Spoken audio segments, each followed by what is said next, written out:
Magandang kamalayan sa inyong lahat at nandito na naman po ang ating klase. Ako yung nalilito ko minsan programa sasabihin ko o klase. Kasi lately, hindi na ako nagproprograma. Nagkaklase na lang ako dito dahil I had been conducting a class inside the Kamalayan Lifelong Learning Center, the online Kamalayan Lifelong Learning Center, which is being held actually walang oras talaga, walang araw.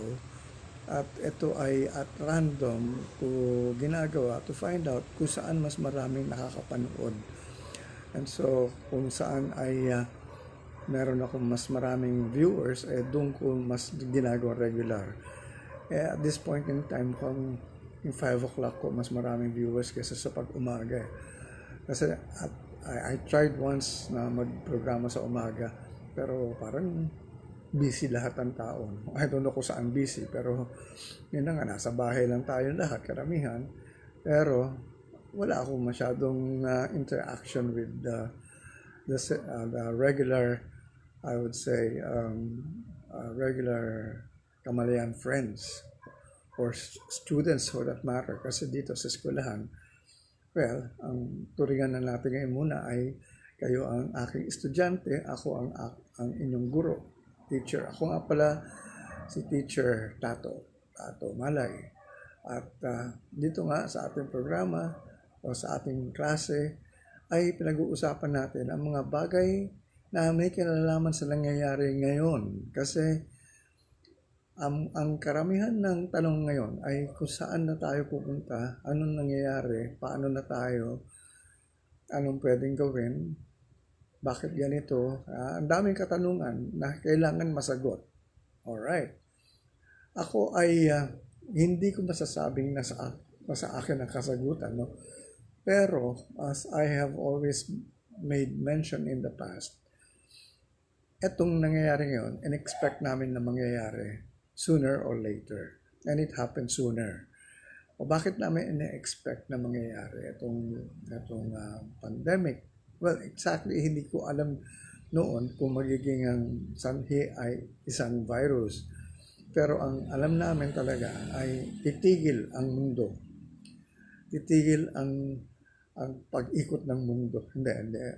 It's not the pag-ikot. Baka mamaya iniisip na yung end of the world. It's not the end of the world. But many thought it was like that. 2012 went by and a lot of people thought it was the end of the world during 2012. Pero hindi pala naggunaw ang mundo. So, ang tanong dyan is, ano nangyari noong 2012? Well, ang nangyari was nagkaroon na ng shift in consciousness ang Earth. It was the start of the shift of the consciousness of the Earth from the third dimension to the fourth dimension, from 3D to 4D. At kung saan, from that time up to now, ay marami tayong na-experience na pagbabago. At para bang hindi na I would say pangkaraniwan yung na-experience natin from 2012 up to the present. No? So, ito na nga ang ating pag-uusapan dito sa ating mga lessons to be learned because basically many have been wanting to really now learn new things because we have to learn new things. The old things that we have learned have become useless for us. Obsolete na yung mga dati nating alam. Yung mga natutunan natin lalo na sa eskwelahan, obsolete na yan. Yung mga natutunan natin kung saan-saan for our self-study, medyo kailangan i-upgrade na natin, i-update. Uy, I'd like to say hello first to some friends who are watching. Dyan si Jeric Mariano. Si Jeric ay isang singer. Siya ay isang miyembro ng tinatawag nating a cappella group na TAX. Yan. Sino nakakaalala ng TAX? na kung saan ay wala silang instruments pero puro bosesan ang ginagamit nila sa pagkanta nila. Mga tagalasal yan dati. Mga miyembro ng Hundirana na nag-form sila ng sarili ng grupo called Tax. Alright, so, hello Jeric at asawa siya ni Winnie Mariano, aking close friend din from ABS-CBN. Hello to Elizabeth Ong and to Tan Rajai. Alright, okay. So, Tess Louise is watching also from America, from the United States. Ito ay ating mga matagal na mga kaibigan, very close family friends sila. And of course, I'd like to say hi to Van Amor. Ano ba ang talagang last name mo? Olyomok. Kasi hindi ko mabasa, ang liliit lang. Or talagang iba na ang aking grade ng salamin ko. So, I'm actually, I would like to apologize pag hindi ko nababasa ng tama ang inyong mga pangalan dahil hindi ko na siya nakikita ng maayos. Anyway, papalit lang ako ng salamin. Okay, Olyorok. Alright, Olyorok kasi double L. Alright, so Van Amor, Olyorok. Okay, sorry about that, Van. Alright, so to continue, we had been conducting a class on the subject called Transformative Communication. And we started last Sunday on this particular subject matter where we discussed yung mga may kinalaman sa mga beliefs natin, no? That we really have to let go. Not just beliefs, but these are what we call ano itong tawag nito? There is something that the things that we have to give up, no? But not necessarily beliefs. Like we started already talking about the first thing that we want or we have to give up is our need to always be right. Yung mga self-righteous dyan. Medyo hindi porque marami tayo alam, palagi tayo tama.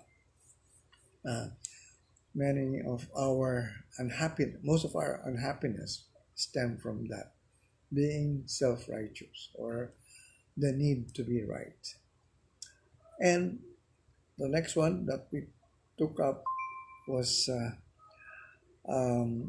the need for control, giving up that need for control.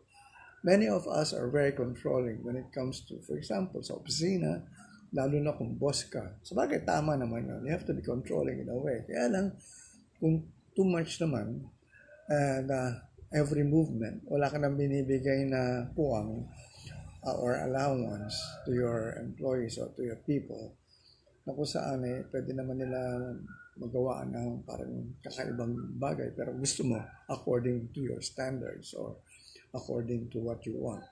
And that is something that is hard to do. No? Kaya that is what we call,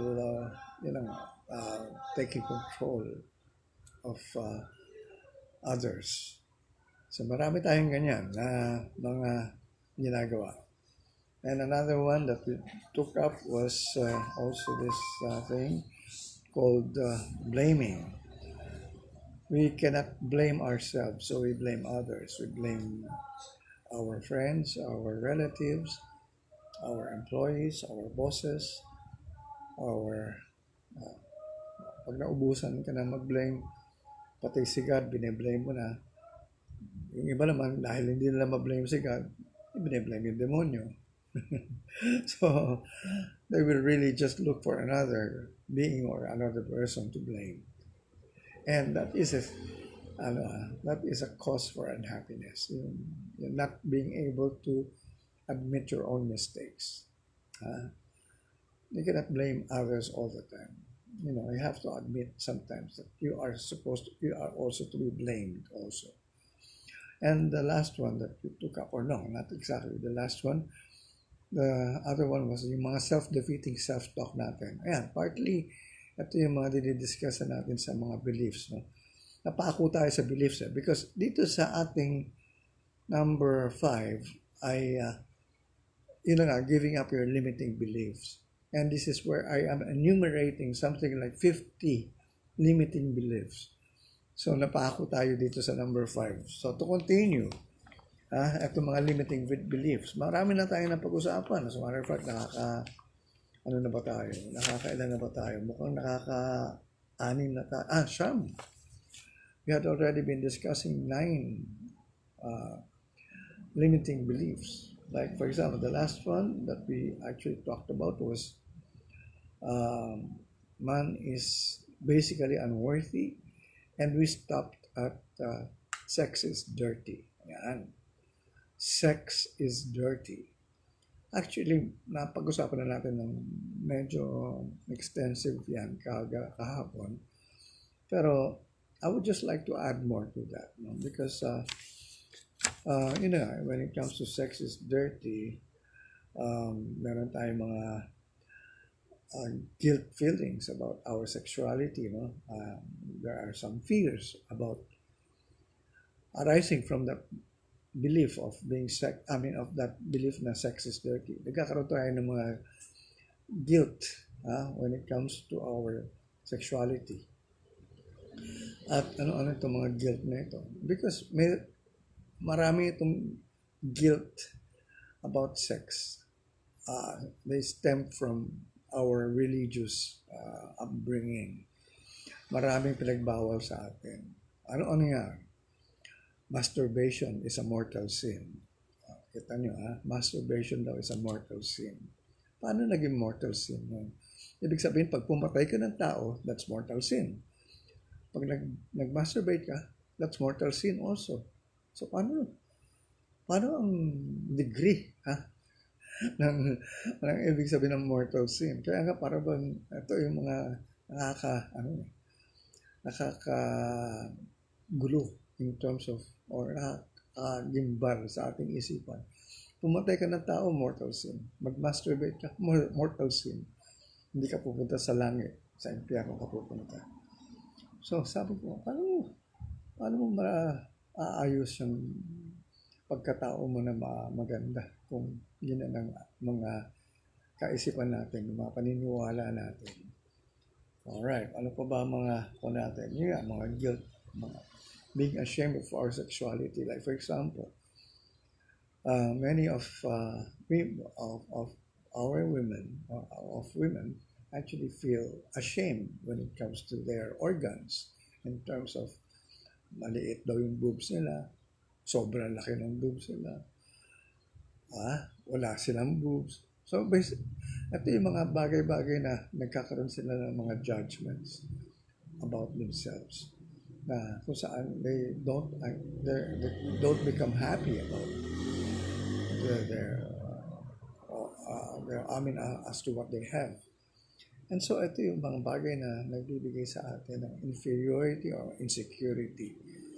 Mga ganyan. Kaya pagdating sa lalaki, maliit yun sa akin, malaki yun sa akin. So, mga ganyan. Or, you're not anymore able to function during intercourse in terms of, wala nang strength ng kanyang ari. Mga ganyan. So, many of these, I would say, beliefs, mga guilt beliefs, or mga na-experience, ay talagang nagbibigay ng malaking problema. So, yan. Dapat wala tayong problema dyan. If we were guided healthily in terms of teaching us the right things about sex. Ngayon nga, mabuti na lang, meron na sex education in schools. No? I don't know how they are teaching that. No?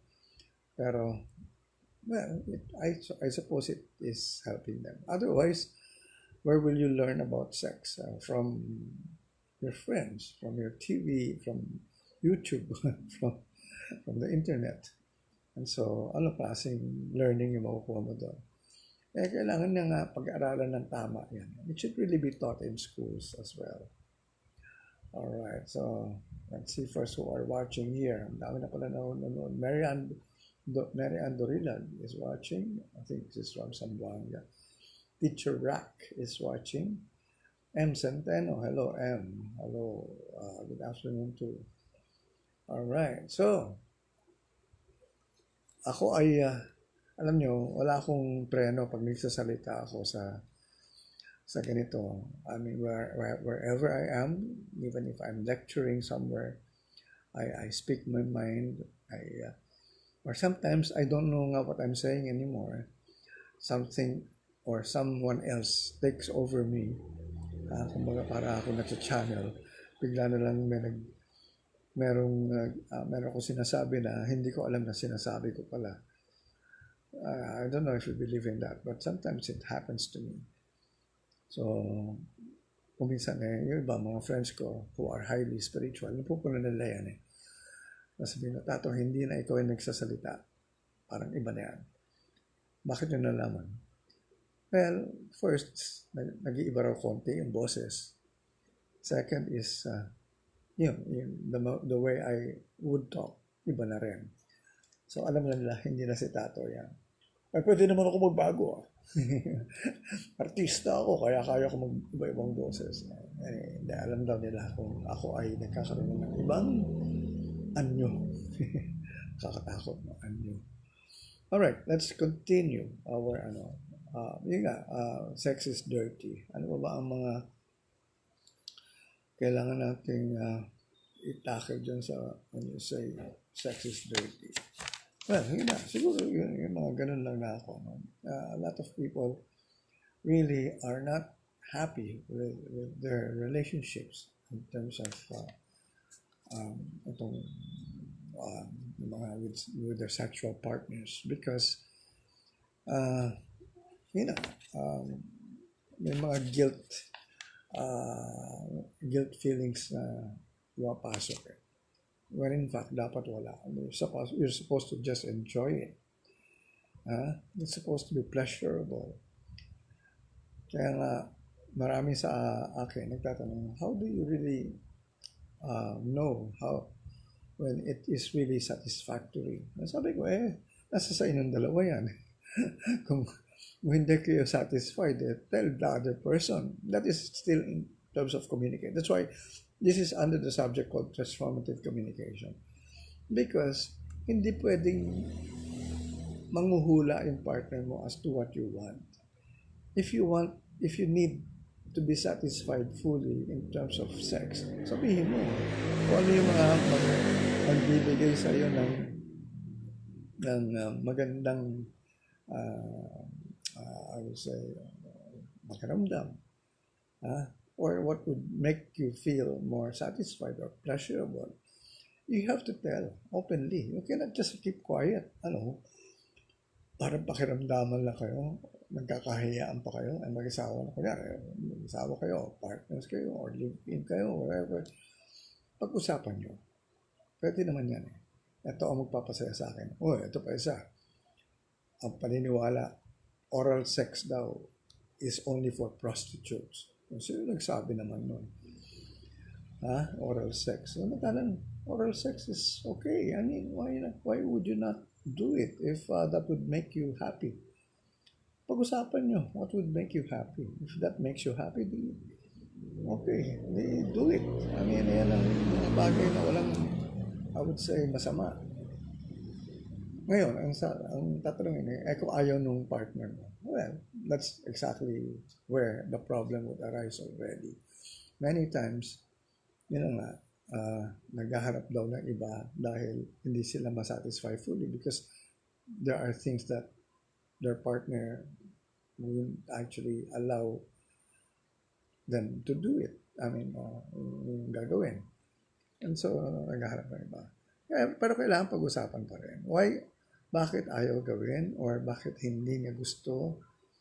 Ano ang problema? Is there something that was actually told the person na bakit masama yan or bakit madumi yan, whatever?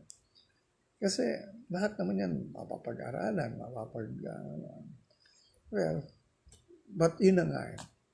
Ang sekreto dyan kasi is, you can do anything if you love the person.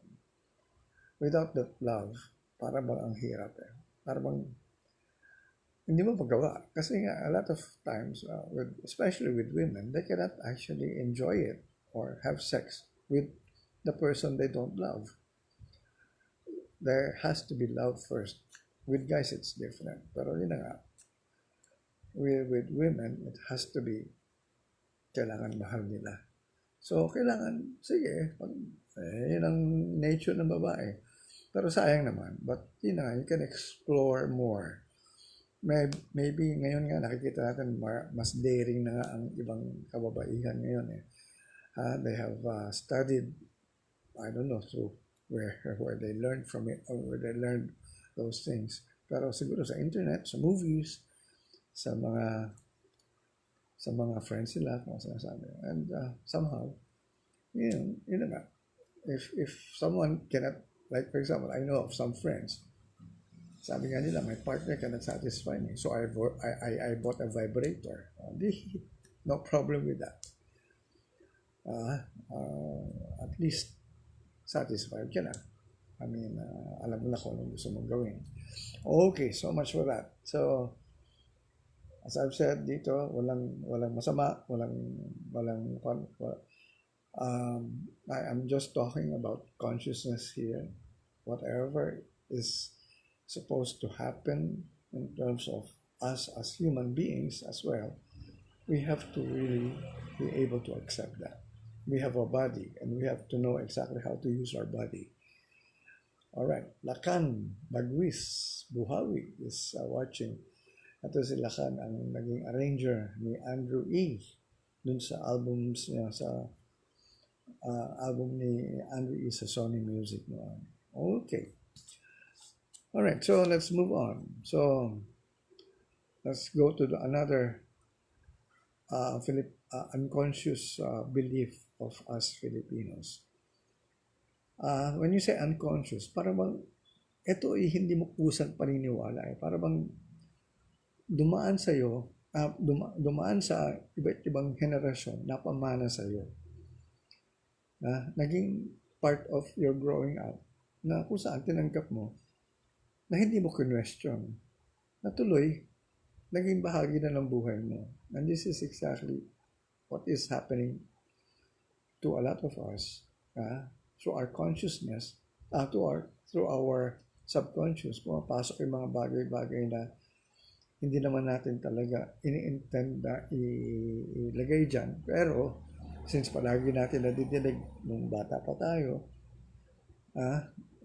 napapagsabihan tayo many times na ito, ganito yan, tinanggap natin. And one of them is this belief that money is the root of all evil. Kaya mahirap ang karamihan sa atin dahil ang tingin nila sa pera ay masama. Ang tingin nila sa pera ay madumi. Ang tingin nila sa pera ay makamundo.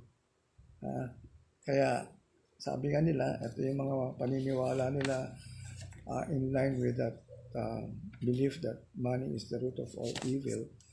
Ang iniisip nila ay money is, sabi nga nila, ang mga mahihirap ang pupunta sa langit. Ang paniniwala nila, mga mahihirap lang ang pupunta sa langit, ang mga mayayaman hindi. Dahil nasa Bible daw yun. Yan ang mga paniniwala na palagi nadidinig natin eh. Manood kayo ng radyo, ng mga telenovela, halos ganun ang mga tema eh. Yung mga mayayaman ang kontrabida ay mga mahihirap ang bida. Kawawa sila, inaapi ng mga mayayaman dahil sila ay maraming pera at yung mga mahihirap ay walang pera. So, yan ang mga tinadaanan natin na mga pinaniniwalaan natin na hindi natin question. So, lumaki tayo na yun ang paniniwala natin. Ano ang dinudulot niya sa buhay natin? Pag sinabi mong mahirap ang pera, masama ang maging mayaman, madumi ang pera, well, hindi ka yayaman. Kasi para bang negative ang tingin mo sa pera. Tapos gusto mong yumaman, tapos yan ang paniniwala mo. Kaya yan ang isang bagay na masasabi natin talagang limiting belief. Because we have destroyed that kind of, I would say, power to gain more. Dahil nga, nilagyan mo na siya ng wall na para bang ayaw ko yan dahil masama yan, bawal yan, o madumi yan, masama. Ha? So, ano ang gagawin natin ngayon? Tanggalin natin yung ganyang klaseng paniniwala. Ano ipapalit natin? Na masarap yumaman. Dapat tayo yumaman. Walang problema pag yumaman tayo. Dahil magkakaroon tayo ng maraming pera. Ma-enjoy natin ang buhay natin. Although, sinasabi ko naman dito na hindi porque mahirap ka, hindi mo ma-enjoy ang buhay mo. Ma-enjoy mo rin. Kaya lang, mas ma-enjoy mo kung mas marami ka pang pera. Hindi ba? Hindi naman sa pera talaga yan. Ako nga, palagi ko sinasabi, wag niyong isipin na magkaroon kayo ng maraming pera para makuha niyo yung mga gusto niyo kunin. Dahil ang aking paniniwala ay mas mahirap niyong makukuha yung mga panaginip niyo kung iisipin yung dadami ang pera nyo, gusto nyo dumami ang pera nyo, ma-attract nyo na dumating sa inyo mas marami pera. Dahil, etong mga beliefs na ito, nandiyan sa inyong kamalayan. Madumi ang pera, masama yumaman, mahihirap ang mga mayayaman pupunta sa impyerno. As long as you believe those things, mahirap nyo ma-manifest ng pera. Kasi merong pipigil Meron kayong inside you na hindi nyo alam na nandyan pala siya. Kaya kapag nandyan yan, that's a block. You have to remove it. That's a limiting belief. Kaya nga ako, kadalasan, ina-advise ko lang, kung ano yung gusto mo maganda kotse, huwag mo lang isipin yung pera. Huwag ka lang mag-raise ng malaking pera para mabili mo yung kotse. Kasi hindi darating yung pera sa'yo. Yan yung sinasabi ko palagi. Dahil ang dami mong beliefs na bawal na tungkol sa pera. So, hindi ka magiging masaya. Pero, kung maganda ang pananaw mo about money is energy in a way. So, kung maganda ang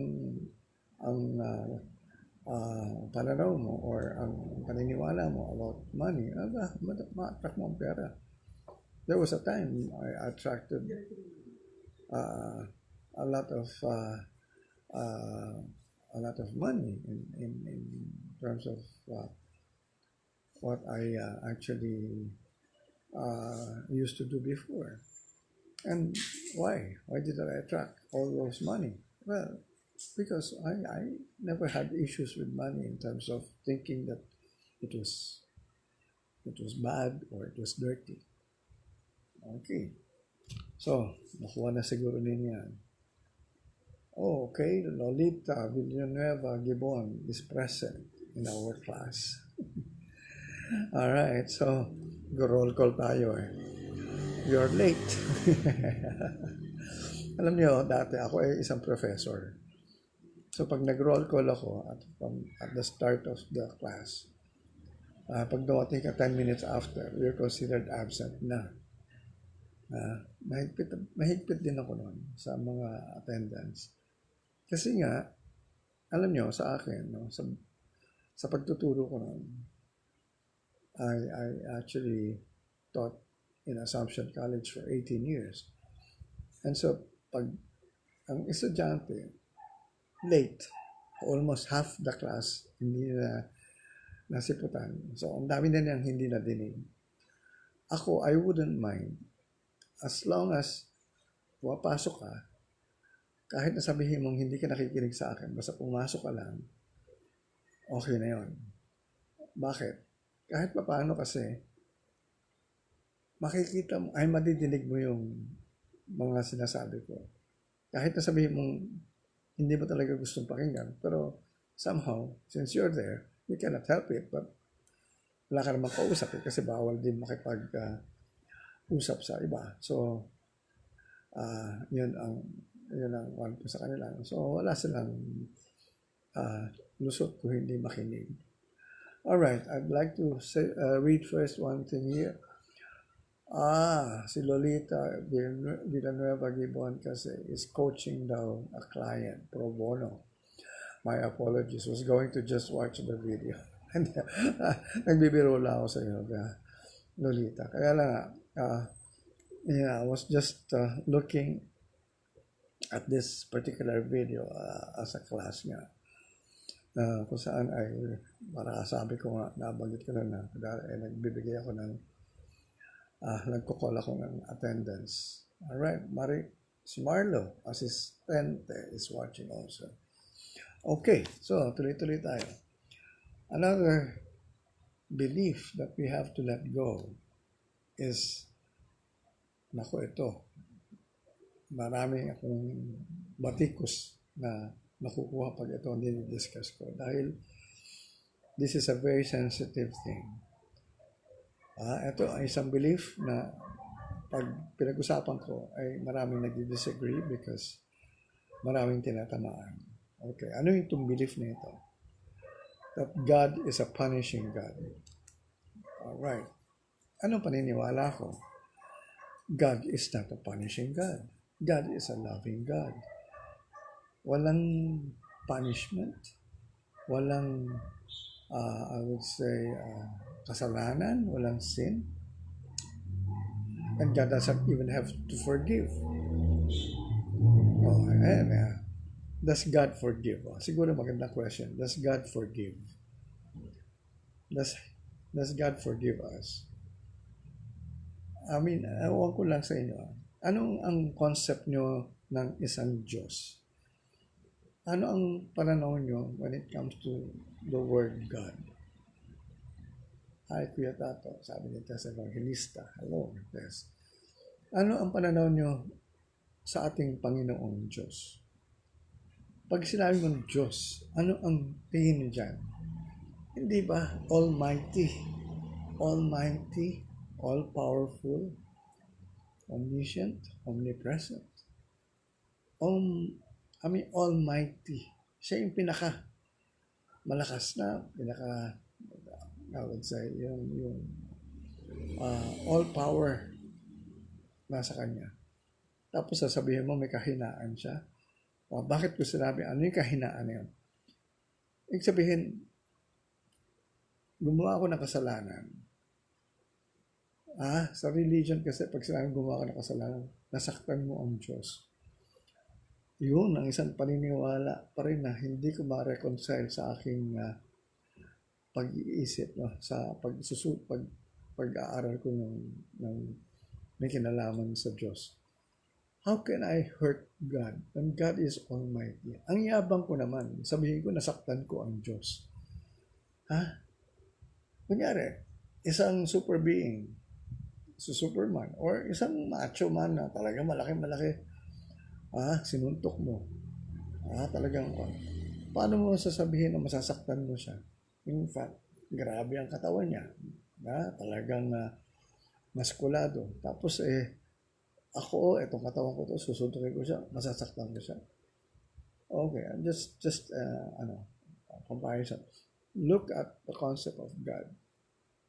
How can I say I can hurt God? Hindi ba? Kung ang tao nga, may ginawa sa akin kasalanan. Yung iba, hindi ko hindi ko na nararamdaman yung mga sasabihin mong insulto or pasakit or whatever. Wala. Okay lang. Naintindihan ko kung bakit niya ginawa yun. O bakit siya nagkakaganon. O what more with God? Kaya nga, ito ang concept natin. That God is a punishing God dahil may ginawa tayo kaya tayo pinaparusahan. Yun ang hindi ko talaga matanggap.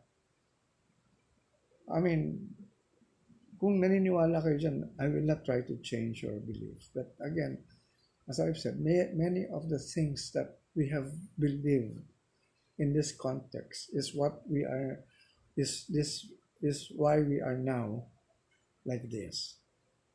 Imagine, sasabihin mo ngayon, etong pandemic na ito, etong nangyayari sa atin ngayon, wala na tayong trabaho, wala tayong babalikan, wala tayong pupuntahan, pinarurusahan tayo ng Diyos. Ha? Baka yung earth pa, maybe. Pinarurusahan tayo ng earth kasi sinaktan natin yung earth. Sabi nga nung earth uy, sobra na kayo ha, sinira na ninyo yung aking talikasan. So, you know, all right, I'd like to say hi to Jack Quincy. Jack Quincy is a spiritual healer I met in Third Eye, who's based in Bali, a very beautiful woman. Are you back here in Manila or are you in Bali, Jackie? Si Marlo daw is watching from Vancouver. Nice lecture. Cheers. All right. Yan ang hindi ko pa napupunta sa Canada. I've been to Toronto, but I've never been to Vancouver. I've been to Seattle. Konti na lang sana ang Vancouver na, but I didn't have that time during that time when I was in Seattle. Sabi nga nila maganda daw talaga ang Vancouver. I hope to visit it one day. All right. So, tuloy-tuloy tayo rito. So, God is not a punishing God. We have to really overcome that kind of a belief. Sino nagpaparusa sa atin? Tayo. Remember, we were given free will. We can do anything. Provided we know the consequences. But there are consequences. So, pag may ginawa tayong may consequence, na yung consequence ay hindi maganda, sino ang may kasalanan? Sino ang nagparusa sa atin? Si God or tayo? We were given free will. Choose. And if you choose this, ito ang consequence niya. Ito ang consequence pa if you choose the other one. Ang kwan nga because God so loved the world niya, because God really loves love us so much, He gave us that free will to do whatever we want to do. As long as you don't hurt other beings, other people. Basta wala ka na nasasaktan, you can do anything. Yan ang isang bagay na naintindihan ko, na nalaman ko, natutunan ko. You can do anything as long as you are not hurting another person. Kung mayroon kang sabihin mong bagay na hindi, for example, illegal in terms of maybe sabihin mo, may hindi naman illegal. Kunyari, may boyfriend yung isa. Yung girl na gusto mong ligawan. Niligawan ko ngayon. Sabayan ko yung boyfriend niya. Masama ba yun? Hindi pa sila kasal. Pero syempre, alam ko may masasaktan. Pero again, as I've always insisted, no?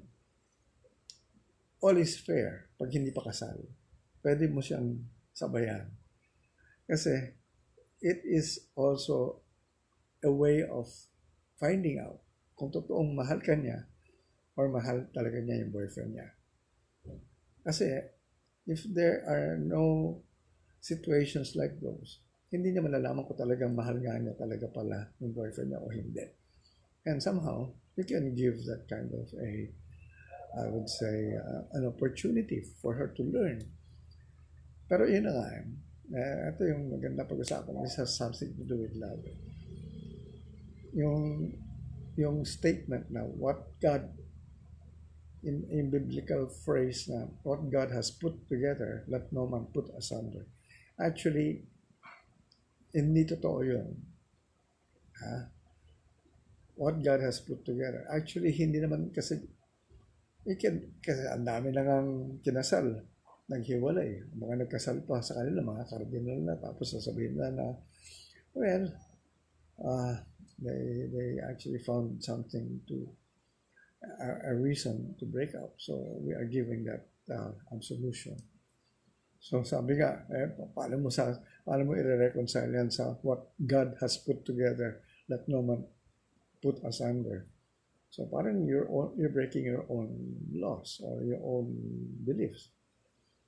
Pero, ang talagang konsepto kasi nung phrase na yun ay, di ba, God is love. Right? God is love. So what love has put together, you cannot really break up. Pag talagang totoong nagmamahalan ang dalawang tao, kahit na anong gawin mo dyan, hindi magkakahiwalayan yan. Kahit na anong sabihin mo, gumawa ka na ng paraan, basta there are two people really loving each other very much. That's, talaga totoo true love. You can never break it up. Makikita mo yan.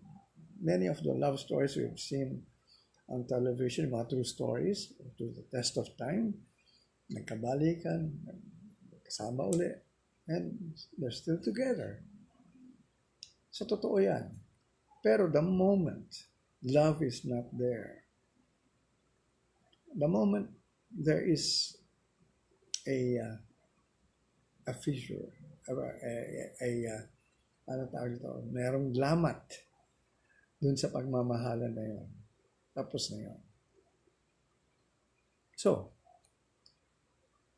sabi nga nila, how do you really keep loving, or how do you make a love relationship become strong? Well, sabi ko nga, ito na tayo, dami na tayo pupunta. But anyway, since I touched on it, sabi ko nga, first, there is this thing that we have to understand, that we cannot make another person happy. The only person we can make happy is ourselves. It's ourselves. That's why it is everyone's responsibility to only make oneself happy. You don't know what will make another person happy.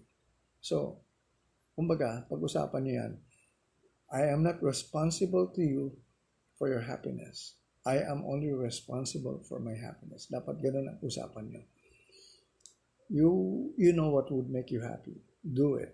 And I know what would make me happy. I will do it. I don't expect you to make me happy because you don't know what will make me really happy. And I don't know also what will make you happy. So, just do it to yourself. Iba ito baka yung bihira nyo madidinig itong advice ito. But the moment two happy people are together, they don't expect anything from the other. They don't actually demand from another person, from each other, whatever. You cannot say, uy, ito binigay ko sa'yo, bakit hindi mo ako bigyan ng ganun din, mabalik. Walang ganun. Yan talaga nagkakaproblema ang pagmamahalan when you don't actually respect each other anymore in terms of not, kasi hindi nyo pinag-usapan You really have to be able to talk about it, that this is not my responsibility. I am not responsible for your happiness, and you are not responsible for my happiness. I am the only one responsible for my happiness, and you are responsible to your happiness. Diba? Even God cannot make you happy unless you allow, or ikaw ang magpapasaya talaga sa sarili mo. Ang tanong nga do you know what will make you happy? And that's where a lot of problems would start from, because a lot of us, we don't know who we are. We don't know what will make us happy. So, babalik na naman tayo dun sa self-awareness. Okay, so continue. So, how do you keep the love going? Well, you have to understand that the other person is changing. So, huwag mong sasabihin na, ay, ayoko na sa'yo. Nagbago ka na. Or bakit ka nagkaganyan na? Nag-iba ka na. Siyempre, nagbabago Ano akala mo sa isang tao? Mananatili. Kung ano siya 10 years ago, ganun pa rin siya 10 years now, after. And that is something that we haven't really learned. That a lot of us, marami sa atin nagsasabi, sana wag ka magbago. Ano ibig sabihin yan? Hindi ka na mag-grow. But you remember, you have to understand that all of us are always changing. Eto na nga, nagbago na nga ang takbo ng panahon. Nagkaroon na ng ganitong klaseng pagtitigil sa ano. So ano pang sasabihin mo, hindi nagbabago ang buhay. So this is exactly what we have to learn to be able to love really, truly. That the other person is also changing. And also us. We are also changing. Ano pa ang mga nagbabago ang mga kakaroon ng mga bagong insights. Siyempre, nag-aaral yan, nakakapanood ng TV, nagkakaroon ng mga bagong pananaw. So we have to know also what is now the latest na kung ano na yung mga iniisip niya, ano yung mga ini-enjoy niya ngayon. So, if another person is gaining a lot of insights, yun na, ang importante is mag-usap kayo or masabayan mo kahit pa paano. Kung hindi mo naman sasabayan, at least, alam mo, naiintindihan mo na, okay, hilig niya yan.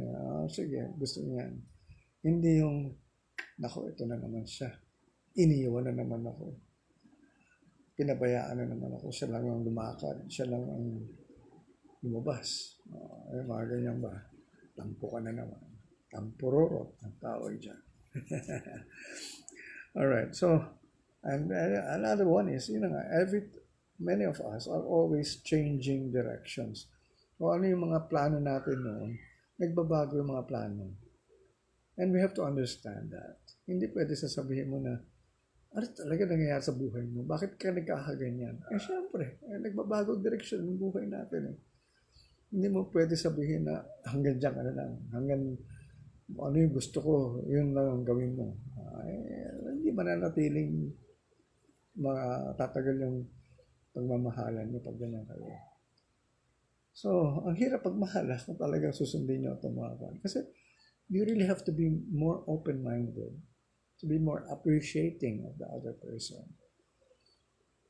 And siguro yung last one is, every person develops new needs o yung mga bagong pangangailangan at whatever age that person reaches. Pag tumatanda yan, iba na yung mga kailangan niya. May mga nararamdaman na siya. May mga gusto niyang makuha o makamit. Nagkakaroon ng mga bagong pangangailangan. And we have to now also be able to understand and to support or even give to that person what that person needs. So siguro tama na yun as to that question, how do we make that love strong?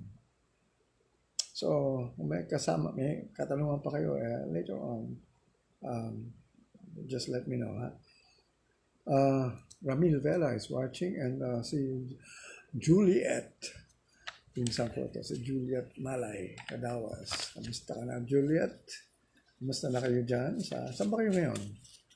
Hindi ko na alam kung saan na kayo nakatira. Nasa ano ba kayo? Binangonan? Or nasa Montalban? Or yan. Alright, so let's continue. Ano pa ba yung mga beliefs natin? Money is the root of all evil.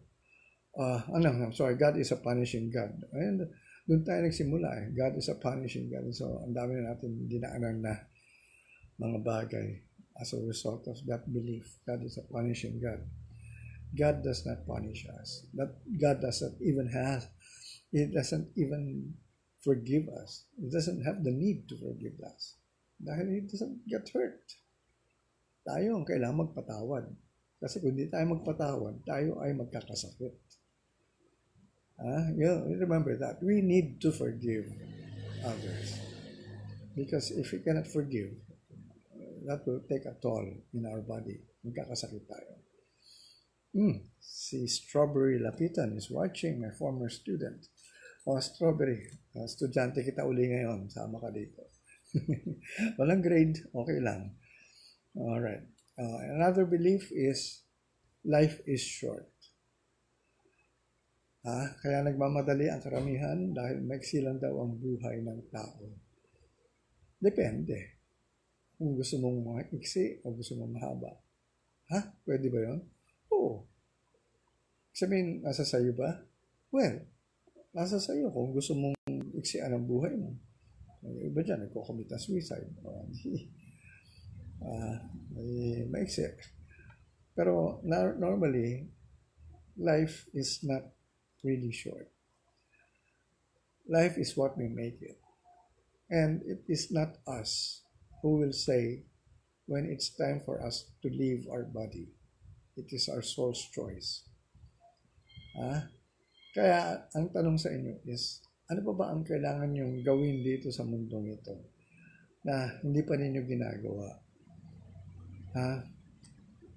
Iba nga, ang haba-haba nga ng panahon na binuhay nila na kung saan nagtrabaho sila, nagtrabaho sa isang trabaho lang, yung old school style. Kunyari, nagtrabaho sa gobyerno. So, for 60 years, mga sabihin mo 50 years, you've worked in the government. Yun ang naging buhay mo. And so, eto na, tumigil ka na ngayon, nag-retire ka na. And then, doon mo marirealize, ang dami mo palang gusto na hindi mo ginawa sa buhay mo. Dahil wala kang panahon noon. Sinasabi mo, busy ka. May trabaho ka. So, hindi ka, gusto mo mag-travel, hindi ka lang makaalis dahil may trabaho ka. So, lahat ng mga hindi mo nagawa o gusto mong gawin na hindi mo nagawa noon, ngayon mo gawin. Sasabihin mo, it's too late matanda na ako. Walang tumatandang kalabaw lang ang tumatanda. Sabi nga. Pero kung tulad namin at whatever age, we still feel young. As a matter of fact, if you ask me how old I am, I don't feel my real age. I feel I am just 25 years old. Doon ako nag-stuck na. Doon na ako napako sa edad na yun. Why? Because, parang ko wala akong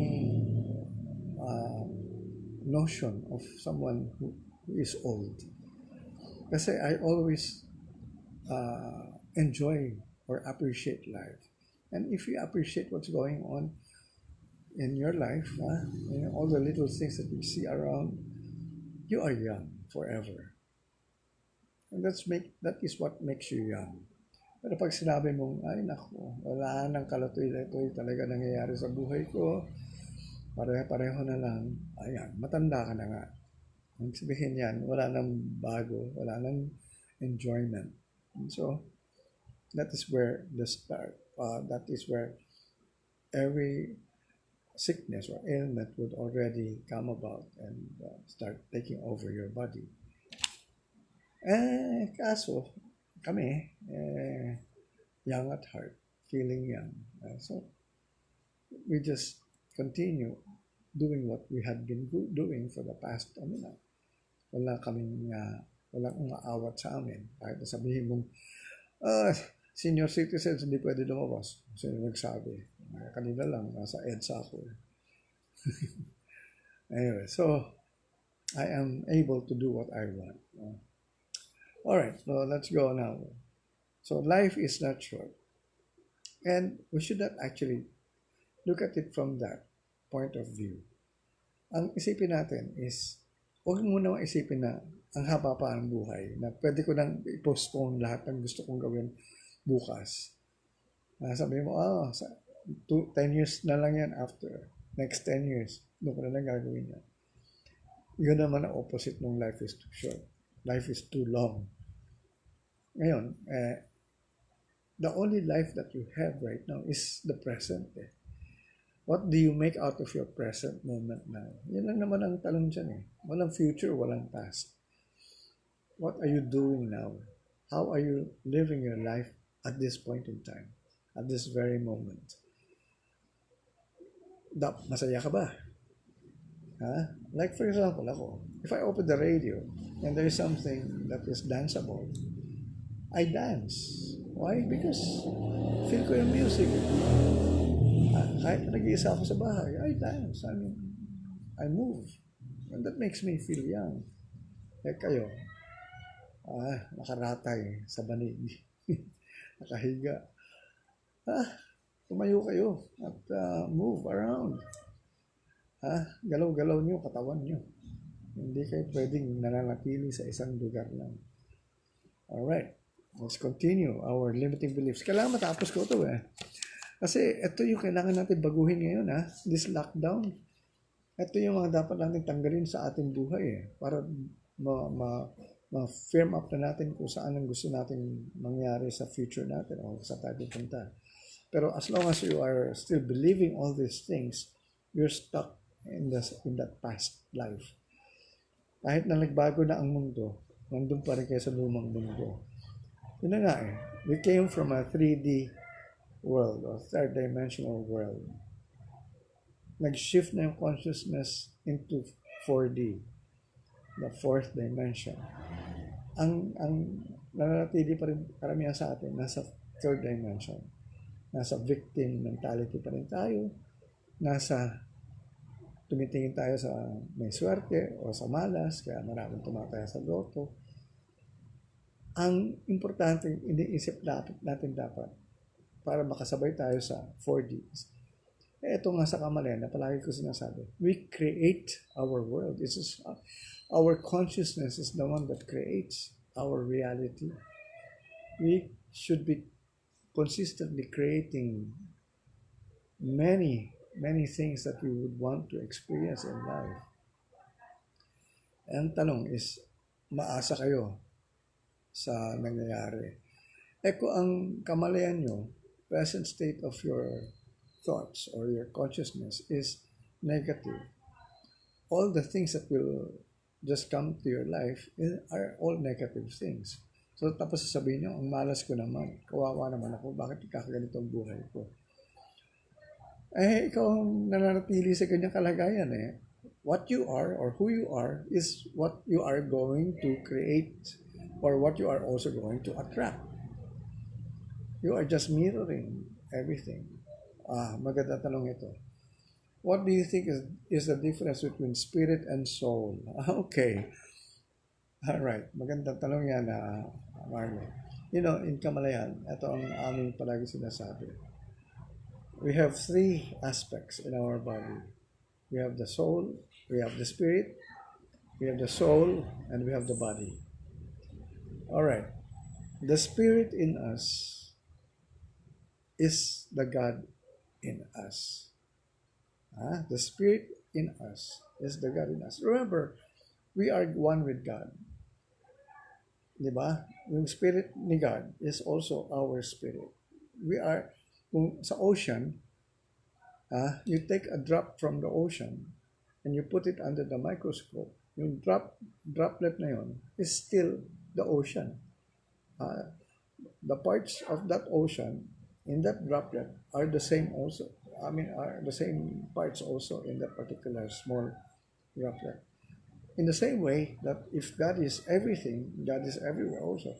And we are part of that, of God.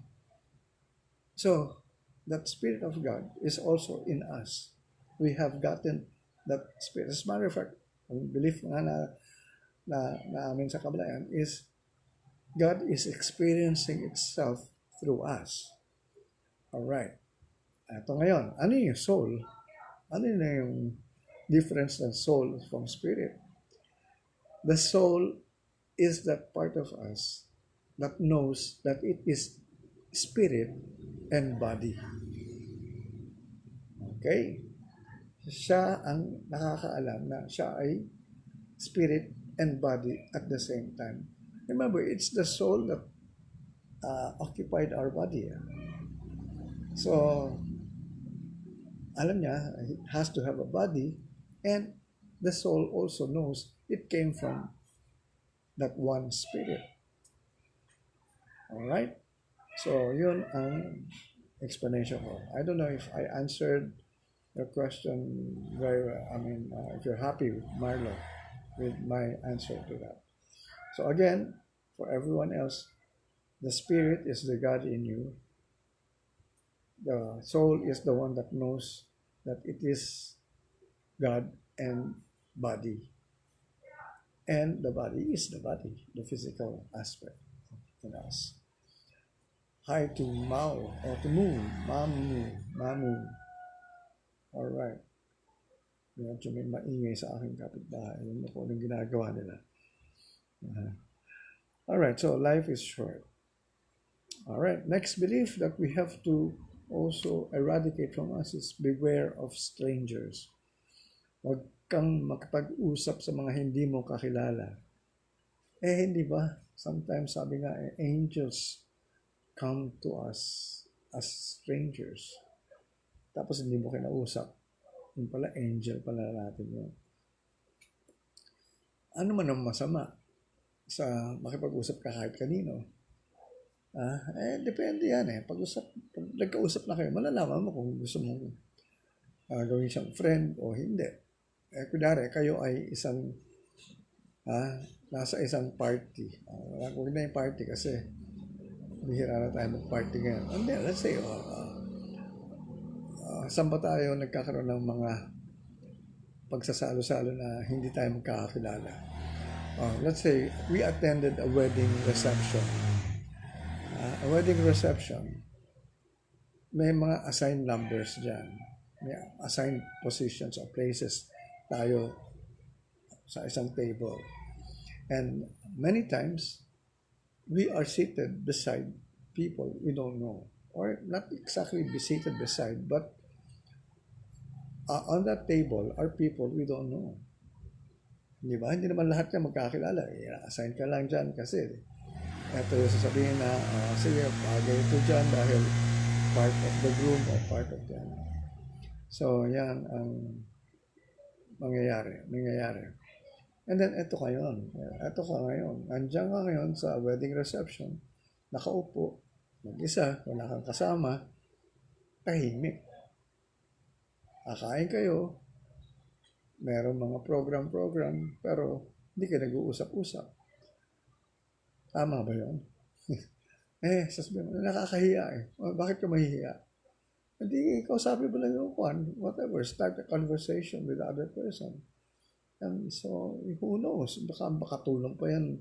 Diyan pa pala yung magiging stepping stone mo para yumaman ka ng gusto. Siya pala yung magbibigay sa'yo ng opportunity. Or somebody, he might recommend you to someone else. Siya pala yung connecting flight.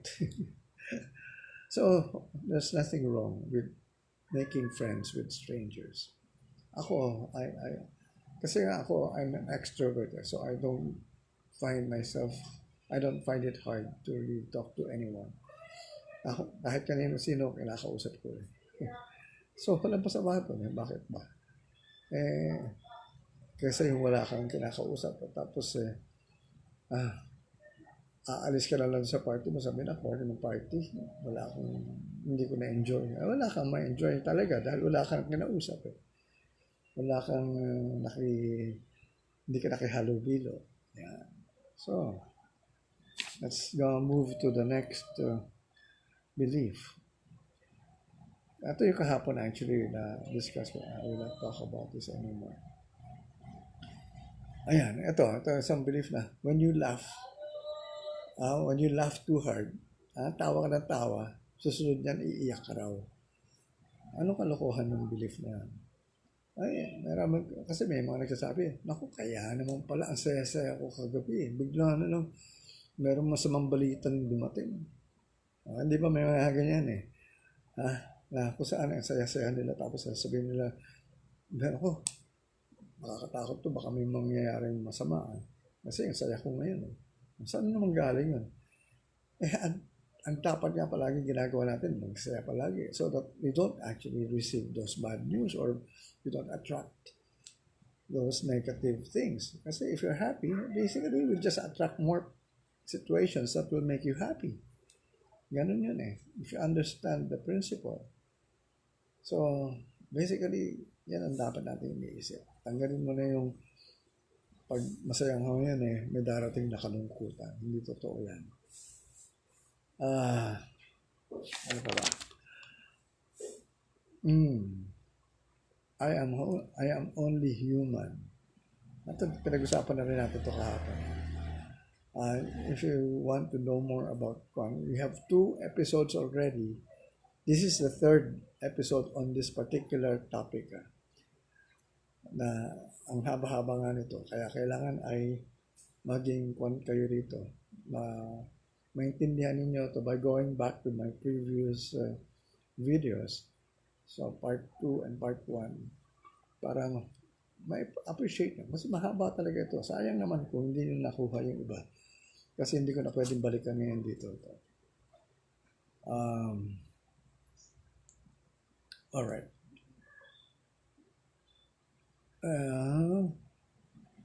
Ito kanina, may pinag-usapan tayo about God.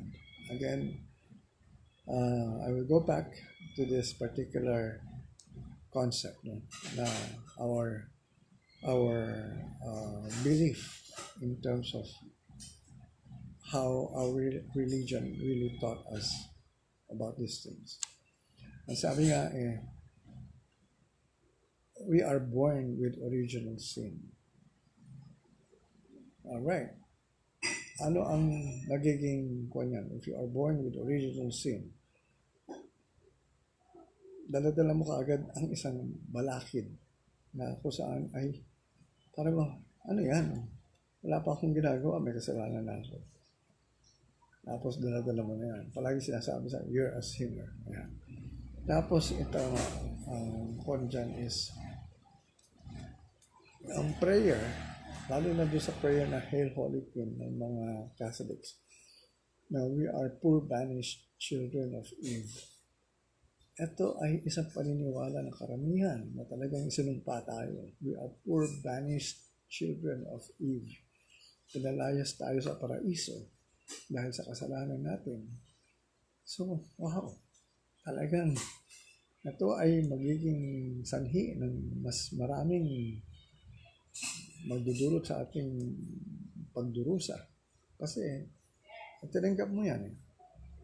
So, ang ibig sabihin yan ay tatakbo yan at aandar sa buhay mo na hindi mo mababago dahil tinanggap mo siya as such. Dahil kasama siya sa mga religious beliefs mo. Alright. Tapos paano ang gagawin ko? Hindi pag-uwi mo yung pananaw mo. Hindi. Sabi nga sa amin, don't question it. We just have blind faith. Ito ang problema. Blind faith nga. Alright, naniniwala ka. Hindi mo na kinwestiyon. Tinanggap mo. Sige. Ang tanongin mo na lang sa sarili mo, nakakatulong ba sa buhay mo? Kung ikaw ay nagdurusa ngayon, if you are not happy with your life now, there is something out there among your beliefs that is bringing you this particular suffering. And maybe this is it. You have never questioned it. Hindi mo siya pinalitan. So, marami sa atin nananatili sa kanyang kinalalagyan na kung saan ay hindi nagkakaroon ng lunas ng pagbabago. So, ito pa. Talagang sabi nga minamalas na talaga ako. Yan na talagang talhana ko. That's another belief. Yan ang paniniwala sa swerte at saka sa malas. Ano ibig sabihin yan? Pag naniwala ka dyan, ibig sabihin wala kang control sa buhay mo. Maghihintay ka na lang ng panahon na suswertehin ka o sa panahon na pag may malas sa'yo, sasabihin mo, lilipas din ito. And in fact, these are all your creations. Hindi ka lang conscious. But if you're conscious about it, you can do something about it. And it's not true that there is such a thing as luck and fate. You can create your luck if you want to. And you create also your unfortunate situations in your life. Ikaw rin nakikreate yan. Hindi yan binibigay sa iyo ng kusa. Yan ay nangyayari sa iyo dahil sa mga paniniwala mo. Baguhin mo paniniwala mo. Maganda ang takbo ng buhay. Palagi ka sa swertehin. Okay. So, siguro stop na muna tayo rito at unless may katanungan kayo, wala na kasi nagtatanong si kanila huli nagtanong, si Mario Asistente. Ako naman, ayoko naman salita rito na kung saan ay baka akala ko may nakikinig pa sa akin, yung pala wala na. Pero as long as I can see people asking, well, at least I know someone is watching. Pero kung wala na nagtatanong, well, I would now cut our class for today and continue it again tomorrow. Since hindi pa tayo tapos talaga rito, mahaba ito eh. So, this particular transformative communication class is going to take something like 2 to 3 more days before we really can take up everything that I had written here. So, with that, I'd like to say maraming salamat sa inyo lahat muna at magandang Kamalayan sa inyo lahat. Thank you.